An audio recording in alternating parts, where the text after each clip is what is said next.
magandang gabi at magandang umaga, magandang tanghali sa ating mga supporters po dyan na nasa abroad. So at sa Pilipinas, no, magandang gabi sa lahat. So yun, ito na po yung gabi na titirahin namin ni Makmak, yung ikatatlong kulto na kumontrol sa kubat para hindi kami makaalis ni Makmak. So ayun, so ngayong oras yun, mga nasa 11 na po yung oras ngayon, no? So yung target namin Makmak ay 12 PM ng hating gabi, kasi hating gabi daw sila ritual sa gubat, di ba Mak? Oo. So 12 PM natin pupuntahan, no? So malapit na kami sa area.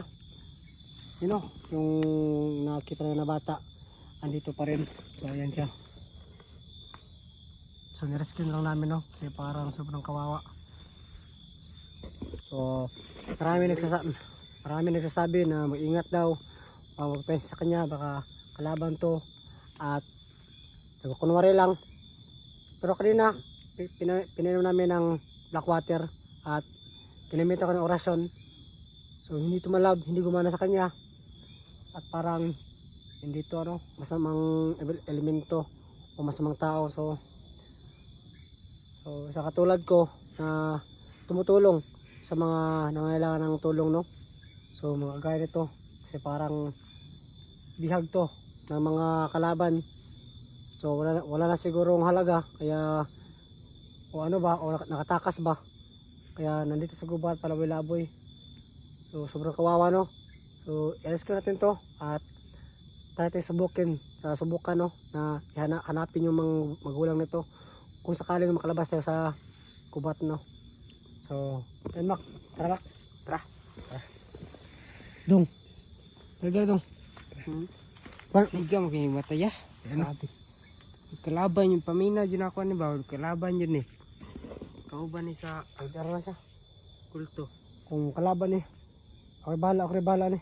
Kaya ako naman ako the sense kanina na warag dili ko ni kalaban ni. Kaya normal na tao, pero kuan lang. Naray kuan ba? Late lang. O naray late gamay siguro pag anak siguro. Tara, Mak, tara. Dong. Patagi Mak. Dre. Tara. Tara. So una. Ito yung bata na nakita sa gubat, no. So rescue natin to. So para nangailangan to ng tulong. So naintindihan ko po kayo, no, sa mga yung po sa akin, ha, pag matiwala sa kanya at ingat.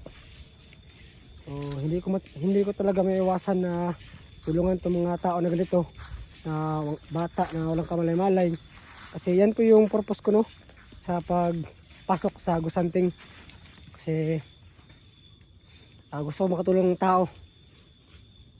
Kung ano man yung mangyayari dito, kung ano tong klaseng tao to, anuhin ko, tatanggipin ko. Pero nakita ko lang sa kanya, no, na parang dito masamang tao.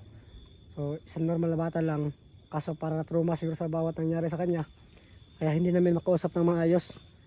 Pero tulungan namin ito ni Makmak. Sama natin sa paglabas, kasi kawawa naman. Parang kandong, gutom ka? Gutom na ka? Kabala ka, ngito tagkuhan pagkaon. So ni Mak.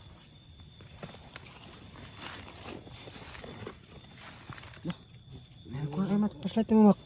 Itong sa bag. Naman ito flashlight dahil itong sa bag. Tara, no. So ito po yung flashlight pala. Nasa bag. Yung nakuha namin yung napatay namin ni Makmak na bandido ba yun, Mak? Yung napatay natin. Ito po yung nakuha namin, no. So yan po natin nakita na may naluto dito. So nandito lang yung mga kalaban. So kailangan natin ingat. So, malapit lang yung kalaban, Mak. Hapit na. Nakadaw doon na kayo. Mga kuan ka tikang 5. Grabe, 5. 5 gid? Oh. So magkuan lang ta, magtago-tago lang yung taneron kinadid tong kalaban ron. So tara, nakita, no. Tara. Sabay dali sa kuha. Dali. Ano na? Ano na pa hanggang dito? So talaga nandito yung kalaban na hanap natin na isang kulto. So sana no, makita natin yung kulto na yun para matapos natin yun, matalo natin at madali natin no. So dalawang kulto na yun kailangan natin tapusin. At pagka sa kulto na ito, ay sa kanyang agimat ko. So kailangan natin itong madalian kasi kailangan natin makalabas kaagad ng gubat kasi nakita ko sa video natin ngero nangailangan siya ng tulong. So pag makalabas tayo sa gubat, rescue natin sa ngero, punta natin yung area niya kasi hindi tayo makapunta sa area niya kasi yung gubat na ito ay nababulutan ng orasyon ng mga kulto. So hindi tayo makalabas. So sabi ni Makmak at kailangan natin tuparin yung mission na sabi niya na tapusin yung kulto na nagkocontrol dito.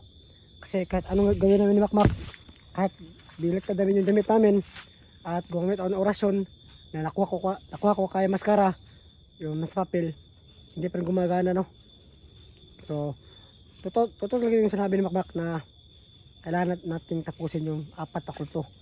So patapos na ito isa, 3 na yung tapusin natin. So pamatapos na ito isa, 2 na lang. So Mak, lapit na Mak. Kapit na. Tara. Ako nakita ba? Saan? Hagdan no, nana po dari. Nakihagdan po diri oh. Haman. Udah hagdan. Saan? Hagdan oh. Nakihagdan diri oh. Hagdan no. Tara yung kalaban diri. Dong, kaila ka sa mga kalaban diri? Kaila ka sa mga kalaban? Wala. Wala kaila? Dugay na ka diri sa gubat dong? Dugay na ka diri sa lasang? Dugay na. Dugay na ka? Dugay na daw. Dugay yan ang bataan. Yan ho. Gutom na yung karon. Papa kay kaon. Papa. Pila Gidong. ka kaadlaw way kaon. Pila ka adlaw way kaon. Ha, kanima pa. 5 kadlaw, grabe, 5 kadlaw ikaw. So yan no. Adlaw. Ang bata na to no. So 5 araw na po siyang walang kain. So sobrang nagugutom na to. So kailangan natin tulungan no. Pag meron tayo makita ang kalaban, baka meron pagkain, bigay na sa kanya. At kailangan din natin ng pagkain ha. Kasi wala yung trada namin ni Makmak no. Sa isang araw, tinatipid namin yung pagkain. So kanina, isang beses lang kami kumain kanina para matipid yung pagkain ng tala namin no. So ayan, meron pa tayong panibagong kasama na kailangan i-rescue na isang bata. Uyan eh. Uy, kayo no? Lima na ka adlaw ay kaon. Grabe. Kayar din ni mo dong. Kayar din ni mo nga wakay kaon 5 kadlaw. Yamat no ako mamatay na yung kuha na. Di na makaya no. So Hindi na makaya. ano din siguro matani, dugid. Yung pa siya ba, dugid na sa diri sa gubat. Dugay na. Kailangan ka na pakanundong kasi mga samot kayo yung kakaundong kayo warag lahit yung mga tinabagan ba. Una to kasi kalaban na ba. Una. Kaya akong naggunit sa respect eh. So napagplanuhan sana ni Makmak na iwan to baka kalaban pero Una. hindi ko kaya na iwan tong bata no kasi bata pa siya. Ito yung isa sa gubat. So ano ko na lang naisama to. Kasi sabi niya sa akin na gusto ko na sumama daw. Tinatanong ko siya na sasama ba siya. Sabi niya na gusto niya sumama sa akin. Kasi parang ano daw, natatakot siya dito sa gubat. Kasi siya lang ang isa. Sa? Yung ano mo? Ha?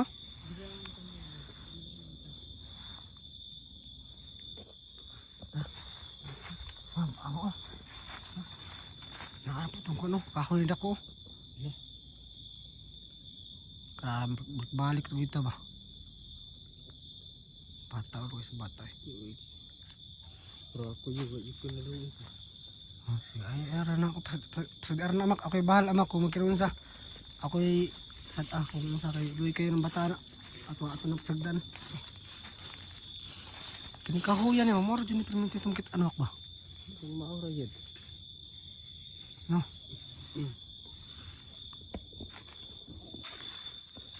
Ano? Kita na naman natin yung kahoy. So, talagang balik na sa area. Pero sana,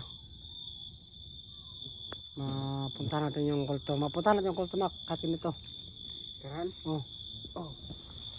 Nara, dapat dara day. Nara dire. Sabi pa Nagampo na. to karon. Ha? Nagampo. Kaya, sa oras na day. Mga alas, hapit na alas 12, mga kanan taron, orasa, mga alas 11. Mga alas 12, kuan, sirado, magkuan na siya, magsugod na siya gampo. Makapit na oras to siguro. Mga hapit na. Ato na itong area, doon lang. O, dulo lang. Tara tong, yan, tara. Sinubukan sana namin na iwan itong bata pero sabi niya na masunod talaga siya sa amin, no? So wala tayong magagawa kundi isama to at ipunta sa bayan at i-rescue natin, hanapin natin mga magulang nito, baka meron naghanap ito ng isang pamilya.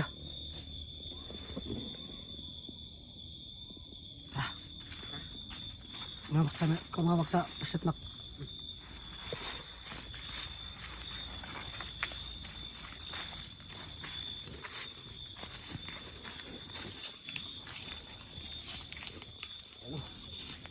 Sana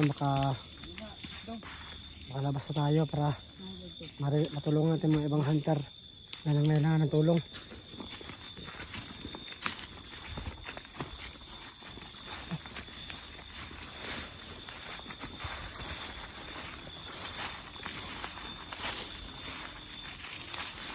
Kaya tayo, Mak.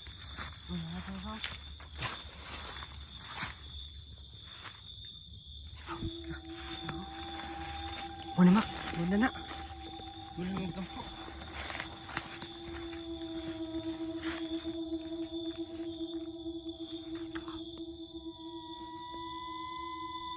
Isputa. Yaw. Isputa. Ano, wala. Pelong ispat.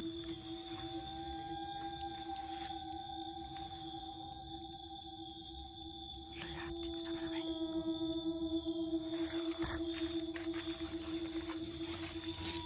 Pelong ispat.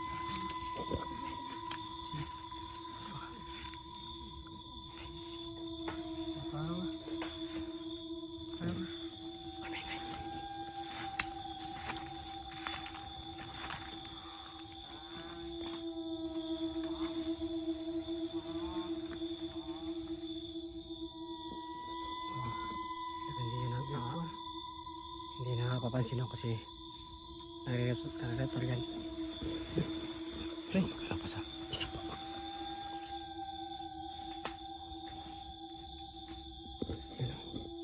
So hindi na nakita sa amin kasi nakikita ko lang siya. Pero hindi tayo magkapansan, no? Baka patibong lang yan. Pero yung mga kasama. So masibang tayo. At